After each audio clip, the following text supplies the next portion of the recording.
بسم اللہ الرحمن الرحیم۔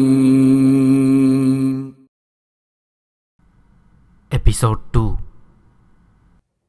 کتاب کا نام ماہ عرب۔ جنگ نہروان کے بعد ہزیمت زدہ خوارج کی حضرت علی کے خلاف سازشوں کا بیان۔ مصنف صادق حسین سردھنوی۔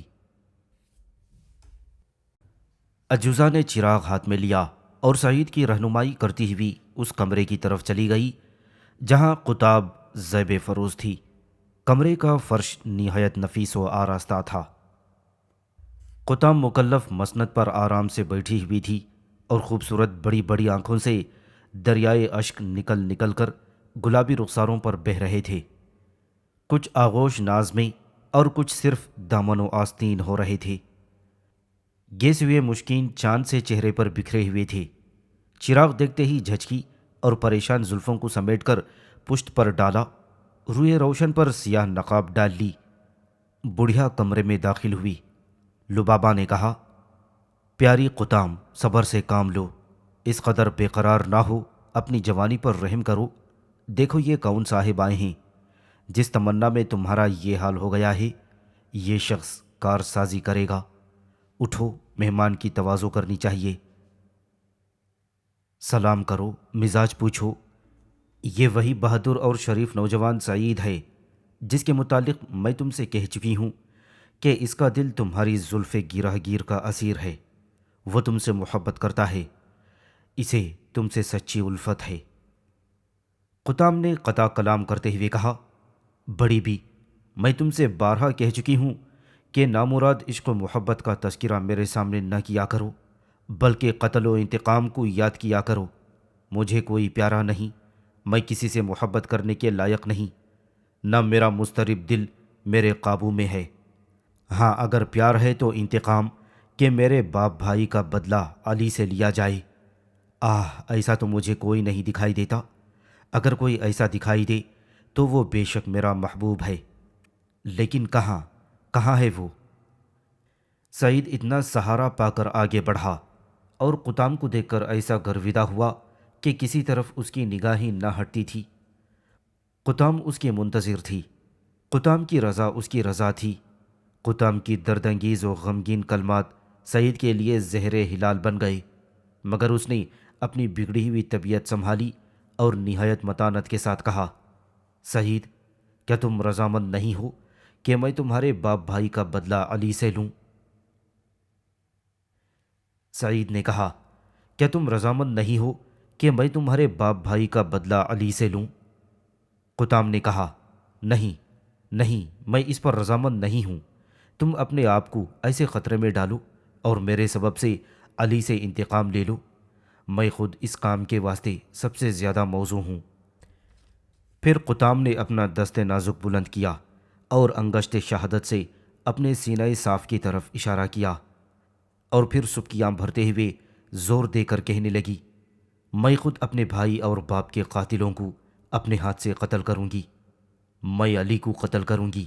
گو میں ایک کنواری لڑکی ہوں، لیکن میری یہ تمنا ہے کہ اپنے باپ بھائی کے خون کا عوض لوں۔ یہ میرے دل کو ٹکڑے کیے دیتی ہے۔ اب مجھے پرواہ نہیں کہ دوسروں سے استمداد کروں۔ میرا جوش انتقام تمام باتوں پر غالب ہے۔ میں ہرگز کسی سے استدعا نہیں کرتی کہ تم میرے باپ بھائی کا بدلہ لو۔ سعید، نوجوان سعید، تم ابھی نا تجربے کار ہو، بھلا انتقام سا سخت کام تم سے کیوں کر انجام پا سکتا ہے؟ سعید پر قطام کی تقریر کا پورا اثر ہوا اور اعتماد کر لیا کہ اس قسم کی بیلا گفتگو یقیناً جرت اور غیر یقینی حقیقت پر مبنی ہے۔ دل ہی دل میں تہیہ کر بیٹھے کہ اس کے باپ بھائی کے خون کا انتقام ضرور لوں گا۔ سعید نے کہا، سنو قطام، میرے جیتے جی تم اس قسم کا عزم و اقدام کیوں کر سکتی ہو؟ کیا تم نے مجھے اس قابل ہی نہیں سمجھا کہ قبل از وقت آپ کا یہ فیصلہ ہی تحیر خیز ہے کہ میں انتقام لینے کی جرت ہی نہیں کر سکتا؟ کیا آپ کو معلوم نہیں کہ میں بنی امیہ سے ہوں اور وہ سب علی کے در پہ رہتے ہیں؟ ان کو یقین ہے کہ عثمان کو علی نے قتل کرایا اور اس کی توجہ ہی کرتے ہیں کہ وہ یعنی علی قاتلان عثمان سے کوئی پرخاش نہیں رکھتے ہیں۔ اگر میں علی کو قتل کر دوں تو بنو امیہ مجھ سے نسبتاً قطام سے زیادہ رضامند ہوں گے۔ قطام جس میں تم خوش ہو وہ کام کیسا ہی کیوں نہ ہو، میں اس سے خوش ہوں، اور یہ مجھے بالکل آسان ہے۔ اگر تم مجھے اجازت دے دو کہ میں تمہیں محبوبہ کے خطاب سے یاد کروں تو پھر ہر شے آسان ہے۔ قطام نے اندازہ کر لیا کہ سعید اس کے عشق میں شرمسار و مبہوت ہے، اپنے عہد و پیمان کا پابند رہے گا، تو اس نے مزید اطمینان کے واسطے اثر ڈالنا شروع کر دیا، یعنی اسی وقت حسین چہرے سے نقاب الٹ دی اور اقرار نامے کے واسطے کوشش کا آغاز کر دیا۔ پیشانی کھلتے ہی معلوم ہوا کہ حزن و ملال نے چہرے کو پژ مردہ ہی نہیں کر دیا تھا بلکہ جھریاں تک ڈال دی ہیں۔ اس کی رس بھری آنکھیں ڈگمگا رہی ہیں، لیکن قد و خال، سوز و نیت، حسن و جمال کی خوبیوں میں کوئی فرق نہیں آیا ہے۔ وہی جذب، وہی کشش، وہی دل فریبی، وہی دل آویزی موجود ہے۔ قطام بلا کی قیافہ شناس تھی، سعید کے چشم و آبرو پر غایت نظر ڈالی اور نہایت اطمینان سے اس امر کا مطالعہ کر رہی ہے کہ وعدے سے پھر تو نہ جائے گا، صرف زبانی خرچ تو نہیں، محض اپنا مطلب نکالنے کے لیے اسے فریب تو نہیں دے رہا۔ ادھر سعید مہر و الفت کی نگاہیں تصور کر کے باغ باغ ہو گئے، گویا قطام کی مہربانیوں اور توجہ کے مرجع بن گئے۔ سعید نے موقع دے کر پیرزن کی طرف ایسی نظروں سے دیکھا جن سے ٹپکتا تھا کہ چوکنے کا محل نہیں ہے، کام بن جائے گا۔ اور لبابا نے قطام کو منت و سماجت سے قسمیں دلائیں کہ سعید کو مایوس نہ کرو، اس کی تمنا حتی الامکان پوری کرنی چاہیے۔ قطام سے مخاطب ہو کر اس نے کہا، کیوں بیٹی، کیا میں نے اس پر زور نہیں دیا تھا کہ وہ اپنے قول کا پکا ہے؟ اور یہ تو میں نے خصوصیت کے ساتھ ذکر کیا تھا کہ سعید قتل علی کے واسطے آمدہ ہے۔ سعید پر کیا منحصر ہے، اس کا تمام قبیلہ اور بنی عم اس پر تلے ہوئے ہیں، کیوں نہ ہو آخر سعید بنی امیہ سے ہے۔ قطام کوئی تو ایسا نکلے کہ خلیفہ کو قتل کرے، جو سبقت کرے گا بڑا خوش نصیب ہوگا، کتنا بڑا کار خیر و ثواب ہے۔ قطام نے بات کاٹتے ہوئے کہا، بے شک اب تو مجھے یقین ہو گیا ہے کہ علی ضرور مارا جائے گا، اور اگر مجھے کوئی ایسا مرد نہ ملا تو میں اپنے ہاتھ سے قتل کروں گی۔ سعید سے مخاطب ہو کر قطام نے کہا، تم میری صورت کیا دیکھتے ہو؟ دیکھو کس حال کو پہنچ گئی۔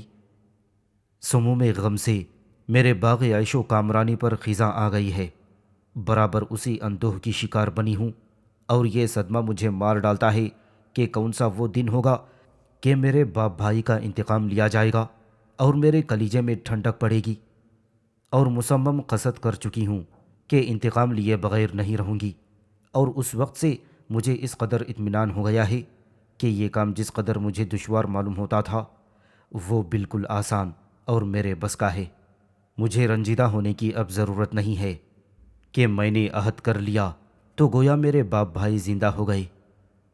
پھر اس نے لبابا کی طرف متوجہ ہو کر کہا، مادر مہربان، نوجوان سعید نے جو کچھ کہا بجا اور درست، ان کی عنایت و محبت، لیکن انسان عجیب چیز ہے، کبھی اسے کچھ خیال آتا ہے، کبھی کچھ، مزاج کی حالت یکساں نہیں رہتی۔ ممکن ہے سعید یہاں سے رخصت ہوں اور وہاں جا کر ارادے میں تبدیلی ہو جائے، خیال انتقام ترک کر دیں یا وعدے سے پھر جائیں۔ میں انہیں کیوں پابند کروں، حالانکہ وہ باوسوخ کہہ چکے ہیں اور تیری رضامندی میں سب کچھ آسان ہے۔ لیکن میں سمجھ بوجھ کہ کسی ایسے وعدے کی جب وہ تنہا ہوں تو میں اس پر عمل نہ کر سکوں زیادہ تکلیف نہیں دے سکتی، نہ یہ محبت کا اقتضار ہے۔ سعید اگرچہ نہ تجربے کار تھا اور زمانے کے گرم و سرد سے ناواقف، لیکن بڑا ذکی، اس طرح تیز فہم، فوراً قطام کی گفتگو سے تاڑ گیا کہ وہ چاہتی ہے کہ میں اپنے وعدے کے بموجب اسے کوئی تحریری اقرار نامہ لکھ دوں۔ چنانچہ اس نے اس خیال کا اظہار کیا اور لبابا نے اس کی تائید کی کہ ضرور ایسا کرنا چاہیے تاکہ قطام مطمئن ہو جائے۔ لبابا نے کہا، کیوں قطام، تم نے سنا؟ کیا میں نے تم سے نہیں کہا کہ ابھی تم سعید سے واقف نہیں ہو؟ میں اس کی عادت و اطوار کو خوب جانتی ہوں، اگر تم چاہو تو وہ کوئی اقرار نامہ تمہیں حسب وعدہ لکھ دے جس کا مضمون ہو کہ جو میں عہد کرتا ہوں اسے ضرور پورا کروں گا۔ اقرار نامے کا تذکرہ سن کر سعید بدحواس ہو گیا۔ یہ وقت اس پر نہایت دشوار تھا، گویا سکرات موت میں مبتلا تھا، لیکن یہ اثر دیر پا نہ تھا، کیونکہ سکرات عشق کی آویزش نے تریاق کا کام کیا تھا۔ ایک جھرجھری لی اور اقرار نامہ لکھنے پر تیار ہو گیا۔ قطام اس کی موجودہ حالت کو بغور دیکھ رہی تھی۔ اضطراری کیفیت سے نظر باز قطام پر سعید کی کیفیت دل آئینہ ہو گئی۔ اس نے معاً اندازہ کر لیا کہ سعید اقرار نامہ لکھنے سے گریز کرتا ہے۔ اقرار نامے کا نام آتے ہی اس کے چہرے کی عجیب کیفیت ہو گئی، جس سے صاف ناگواری کا اظہار ہوتا ہے۔ اس پر قطام نے کہا، واہ بھی تم خوب وکیل بنی ہو، موکل تو خاموش ہے اور راضی نہیں معلوم ہوتا۔ معنی خیز خاموشی سے سب کچھ عیاں ہو گیا۔ چلو اس گفتگو کو چھوڑو، سعید کے سپرد انتقام کا کام نہ کرو۔ میں نے تم سے پہلے ہی کہا تھا کہ بڑی بھی آدمی کا کوئی ٹھکانہ نہیں، پختہ کاری بہت مشکل ہے۔ میں نے پہلے نظر میں جانچ لیا تھا، بس یہی مناسب ہے کہ ہمت کر کے میں خود ہی انتقام کا بیڑا اٹھاؤں اور سعید کے سپرد نہ کروں۔ قطام کی مؤثر چپتی ہوئی تقریر نے سعید پر خاص اثر کیا۔ اس کی غیرت اور حمیت جوش میں آئی، بس فوراً کھڑا ہوا اور جوش میں آ کر کہنے لگا، آپ نے میری خاموشی کسی خاص تردد یا خوف پر محمول کی، اس قدر تنگ خیالی اور تنگ مزاجی نامناسب ہے۔ تیری سچی محبت کی قسم، میں طریق محبت میں اپنے نفس کو بخیل نہ بناؤں گا۔ بار بار یہ کیا کہتی ہو کہ سعید کو اس کام کا اہل نہیں سمجھتی اور اس کے سپرد نہ کروں گی، بلکہ خود اس کا بیڑا اٹھاؤں گی۔ مقتضائے بشریت انسان کبھی تردد میں ہوتا ہے، لیکن اس درجے قابل لحاظ نہیں۔ بہرحال میں نے تمہاری رضامندی کو اپنے سر لے لیا ہے، اقرار نامہ ضرور لکھوں گا۔ اقرار نامہ لکھنا اب مجھے منظور ہے، لا کاغذ و قلم دوات دے۔ لبابہ یہ سنتے ہی اپنے مقام سے اٹھی، کاغذ قلم و دوات لا کر دیجیے۔ لبابہ یہ سنتے ہی اپنے مقام سے اٹھی کہ کاغذ و دوات لائے تاکہ سعید فوراً اقرار نامہ تحریر کر دے۔ یہ بات پہلے سے طے ہو چکی تھی، دوات قلم کاغذ درست رکھا ہوا تھا۔ سعید اس موقع کو غنیمت سمجھا، قسمت سے تقلیہ نصیب ہوا تھا، سنبھل کر بیٹھا اور اس طرح کے قطام سے مواجہت رہے، اور قطام اسے دیکھ دیکھ کر تبسم کی بجلیاں گرا رہی تھی۔ مترنم اور نغمہ خیز لب و لہجے سے کہتی تھی، آپ اس قسم کے امور میں کیوں اپنے نفس کو پیش کرتے ہیں؟ حبیب لبیب دوست صادق محب واسق کسی کا قتل آسان نہیں، بہت مشکل ہوتا ہے۔ آپ باز آ جائیے، صرف آپ کا زبانی وعدہ کافی ہے، تحریر اقرار نامے کی کیا ضرورت ہے؟ لفظ حبیب حسین قطام کی زبان سے سن کر سعید جامے میں نہ سمایا کہ محبت میں محبوب کا نگاہ لطف سے دیکھنا ہی کیا کم ہوتا ہے کہ یہاں تو یار و وفادار کا خطاب دے دیا گیا۔ اگر اقرار نامہ وغیرہ کے خیال سے الفت کی رسیاں کچھ ڈھیلی پڑ گئی تھیں تو دفتن چست ہو گئیں۔ کامل تہیہ کر لیا کہ اس کی راہ میں جان تک دینے سے دریغ نہیں کروں گا۔ ذرا دیر کی خلوت و مجاسلت سے سونے پہ سہاگا کا کام کیا، اور اپنے بخت رسیہ پر جس قدر ناز کرے کم ہے۔ سعید کی کیفیات مسرت و ارادات قلب کا وہ عالم تھا کہ بڑے بڑے دفتر بھی اس وسیع کیف و کم کے لیے کافی نہ ہوں۔ اس وقت دنیا کی مسرتیں اس لطف کے سامنے ہیچ تھیں۔ خلاصہ یہ کہ قطام کو منظور تھا کہ حضرت علی کرم اللہ وجہہ شہید کر دیے جائیں۔ سعید سے لگاوٹ اور دلیری کی گفتگو اس غرض سے کی جا رہی تھی۔ ممکن ہے کہ یہ بھی خیال ملحوظ رکھا ہو کہ سعید اگر قتل سیدنا علی پر قادر ہو گیا تو اس کے ساتھ عقد کر لوں گی۔ قطام کو سعید سے کوئی انس نہ تھا، سعید البتہ اس پر شیدا تھا۔ چرب زبانی اور گفتگو کا دل فریب انداز صرف اسی مقصد کے واسطے بدل دیا گیا ہے۔ وہ سوچے بیٹھی ہے کہ سعید اگر ہمت سے کامیاب ہو جائے تو مجھے کیا فائدہ، اور اگر مارا جائے تو کوئی افسوس کی بات نہیں۔ وہ عشق کا مدعی ہے، میں تو نہیں ہوں۔ ہاں اگر شاہی اقرار نامے کے جال میں پھنس گئے تو پھر دیکھوں کیوں کر نکلتے ہیں۔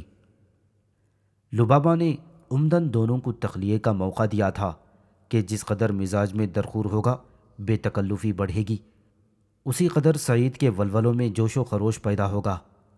سعید کو قریب بیٹھنے کا کافی موقع رہے گا تو وہ حضرت علی کے دام قتل میں اسیر ہو جائے گا، غرضے کہ اس نے واپس آنے میں غیر معمولی تاخیر کر دی۔ پیرزن واپس آئی، پوستا ہو واسطی اور ریہڑی کی دوات روشنائی سے لبریز اس کے ہاتھ میں تھی۔ بڑھیا اور سامان نوشت دیکھ کر پھر سعید کو جھرجھری آئی اور چاہا کہ ارادہ بدل دے، لیکن غیرت و محبت نے وعدے پر قائم رکھا۔ ادھر سعید نیچی نگاہوں سے قطام کے روئے زیبا کو دیکھ رہا تھا۔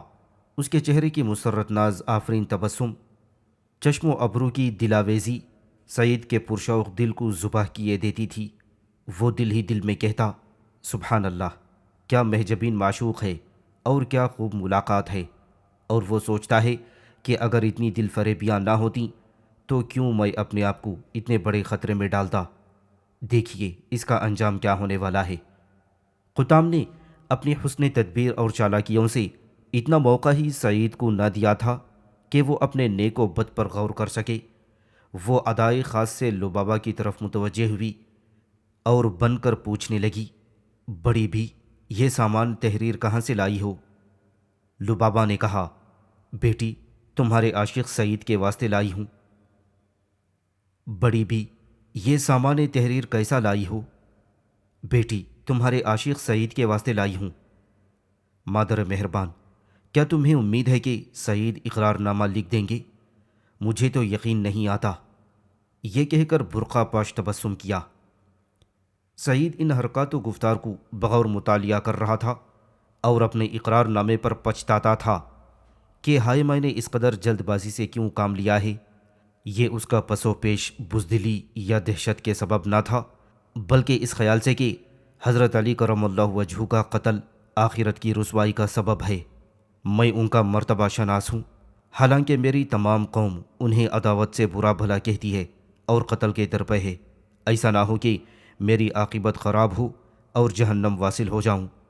قطام کو میں اس قابل نہیں سمجھتا کہ اتنی بڑی مہربانی کی مستحق ہو اور اس کے لیے دوزخ قبول کر لوں۔ اس کا ضمیر ملامت کر رہا تھا کہ ایک قبول صورت عورت کے عشق میں نے اتنے بڑے اور اہم معاملے میں کیوں ہاتھ ڈالا کہ جس سے دین و دنیا کے دونوں کی تباہی ہے۔ محبت نے کیا سحر کیا کہ ہائے بالکل امتیاز نیک و بد جاتا رہا، لے چلا دل پھر جہاں مجھے نہ جانا چاہیے۔ قطام بھی دزدیدہ نگاہوں سے سعید کے خد و خال پر علامات غور و خوض کا مطالعہ کر رہی تھی۔ اس کی شیکن آلود جبین اور کڑے تیور اپنے محبوب کی تہ کو کافی تھے۔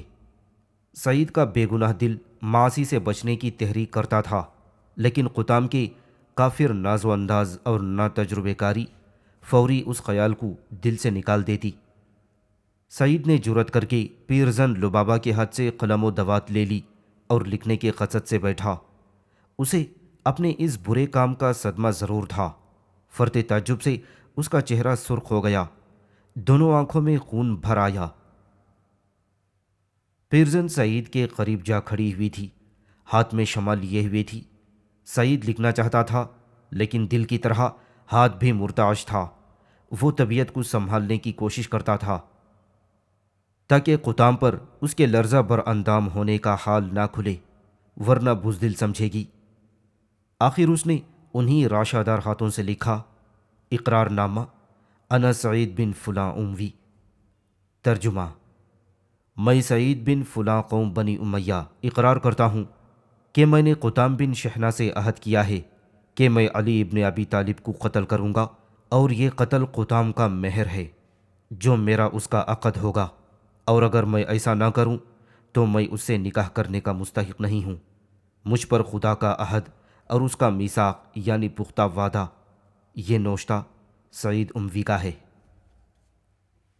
جب سعید اقرار نامہ لکھ چکا تو قطام کے حوالے کر دیا، جس کے دوسرے لفظوں میں یہ معنی ہوئے کہ مجھ پر بودے پن کا اطلاق نہ ہوگا بلکہ مجھ پر اعتماد کرنا چاہیے۔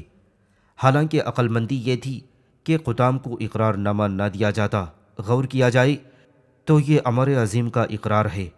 وہ سمجھتا بھی تھا کہ میری غلطی ہے، عشق نے میری عقل کو خراب کر دیا ہے، لیکن کیا کرتا، کیونکہ عقل پر عشق کا غلبہ تھا۔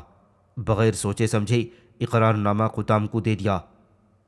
قطام نے اقرار نامے کو ہاتھ میں لیتے ہی پڑھا، پھر سعید کی طرف عجب انداز سے دیکھا، گویا وہ چشم ابرو سے اس بات کا اندازہ کر رہی تھی کہ اس میں کوئی بھید تو نہیں۔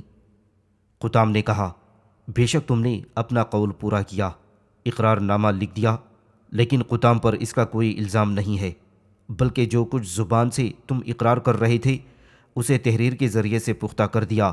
تم سے میں نے بار بار اسرار تمام کہا بھی کہ اس بکھیڑے میں نہ پڑو، کیونکہ قتل علی کی اگر کوئی حامی نہ بھرے گا تو میں خود قتل کروں گی۔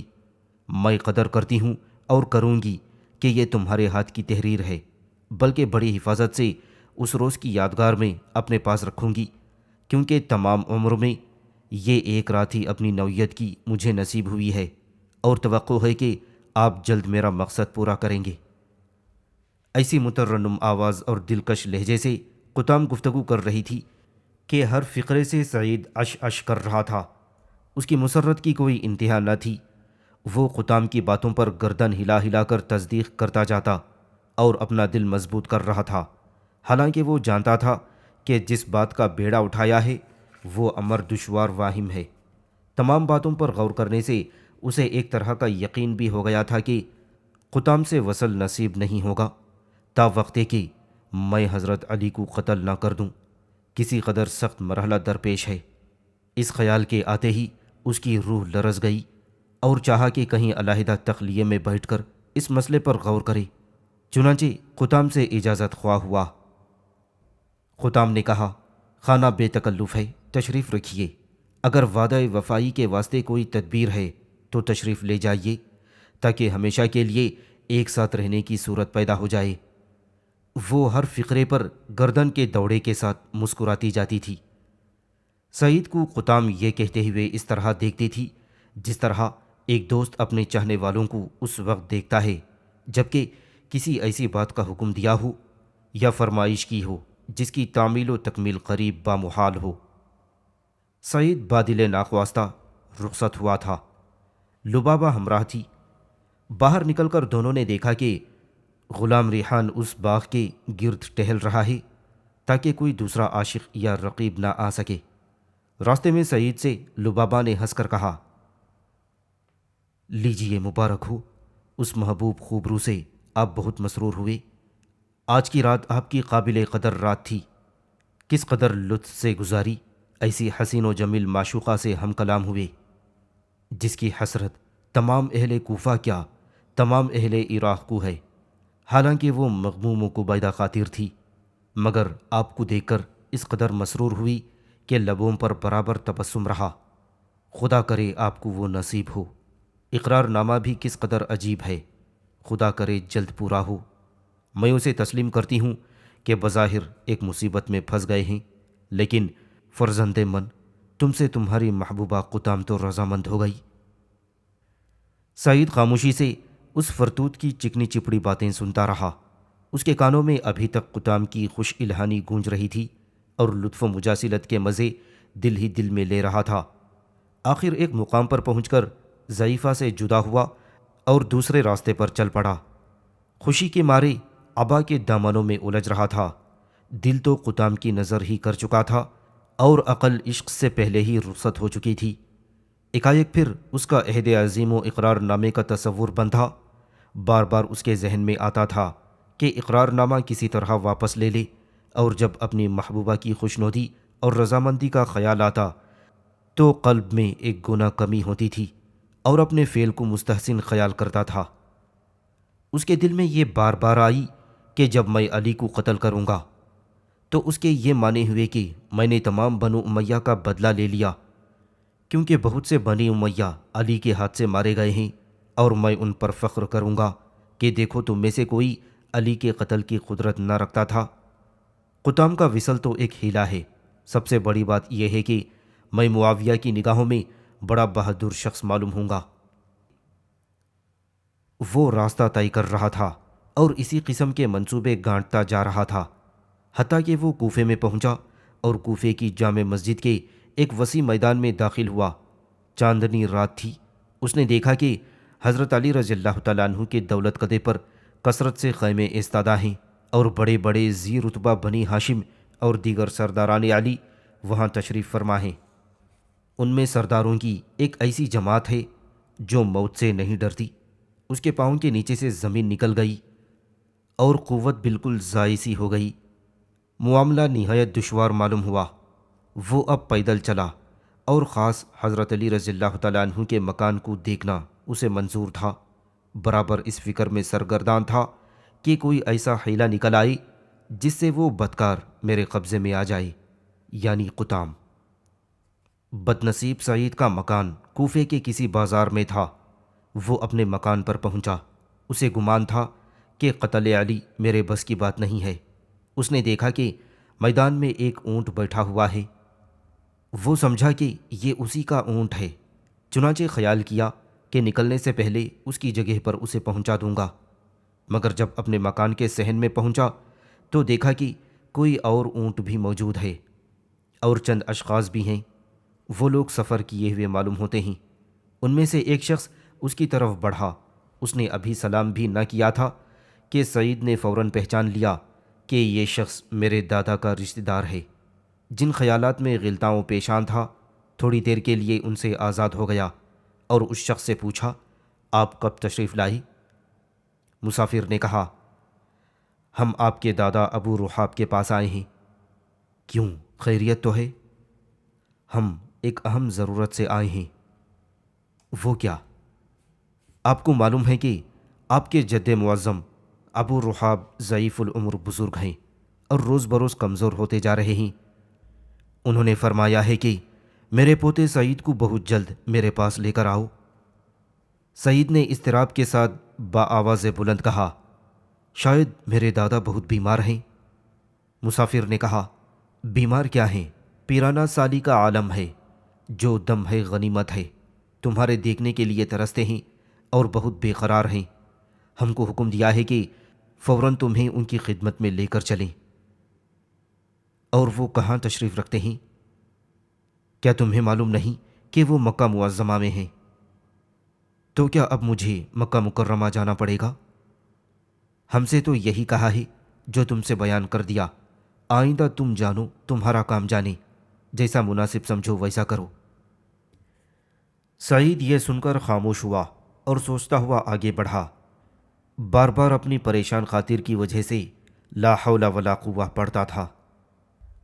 اسی کے عقب میں وہ مسافر جس کا نام عبداللہ تھا، اس کے پیچھے ہو لیا۔ دونوں مکان میں داخل ہوئے، لیکن دونوں مثل سابق خاموش ہوئے۔ پھر سعید نے عبداللہ کو دیکھا اور غبار اتارتے ہوئے عبداللہ سے دریافت کیا، کوئی ضرورت شدید ہے جو میرے دادا نے مجھے طلب کیا ہے؟ جناب، آپ کو تو معلوم ہوگا کہ کیا واقعہ ہوا ہے۔ عبداللہ نے کہا، مجھے اور کسی بات کا یقین نہیں۔ بظاہر یہی معلوم ہوتا ہے کہ آپ کے دادا ابو رحاب چراغ سحری یا آفتاب لب بام ہیں، لہٰذا اپنی زندگی میں آپ کو دیکھنا چاہتے ہیں۔ انہیں خطرہ ہے کہ مبادہ وقت قریب آ گیا ہے، ایسا نہ ہو کہ داغی اجل کو لبیک کہنا پڑے اور آپ کے دیکھنے کی تمنا رہ جائے۔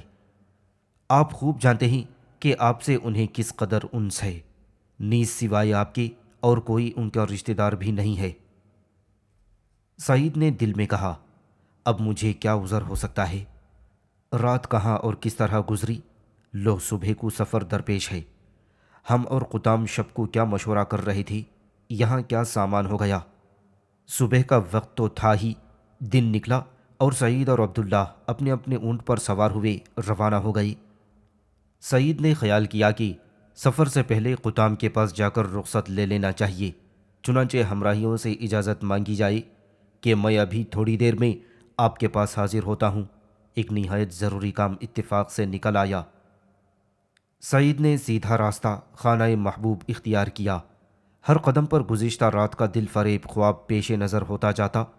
یہ خیال بھی اسے بے چین کیے ہوئے تھا کہ ایسا نہ ہو میرے پہنچنے میں تاخیر ہو اور بڑے میاں ملک عدم کے لیے رخصت سفر باندھ لیں۔ انہی خیالات کے ہجوم میں باغ کے اندر گیا تو ریحان سے ملاقات ہوئی۔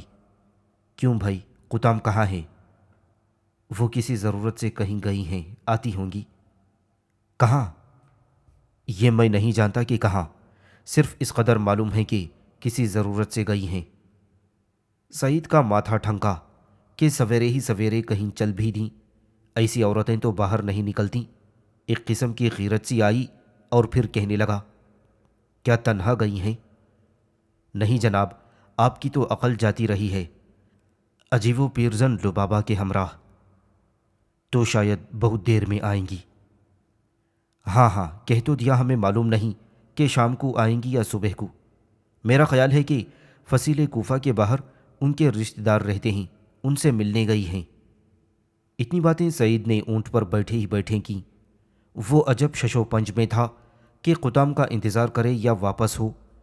یہ بھی چاہتا ہے کہ اگر یہ معلوم ہو جائے کہ کہاں گئی ہے تو وہیں جانے کی کوشش کروں اور اس سے رخصت ہو لوں، کیونکہ بات کی ندامت مجھ سے نہ اٹھائی جائے گی کہ بغیر میری اطلاع اور رضامندی کے کیوں گئے۔ کاش مجھے معلوم ہو جاتا کہ وہ کب تک واپس آئیں گی، یا چند گھڑیوں تک ان کا انتظار ہی کروں۔ تاہم کوئی امید نہیں ہونی چاہیے، بہت ممکن ہے کہ وہ کئی روز تک نہ آئیں۔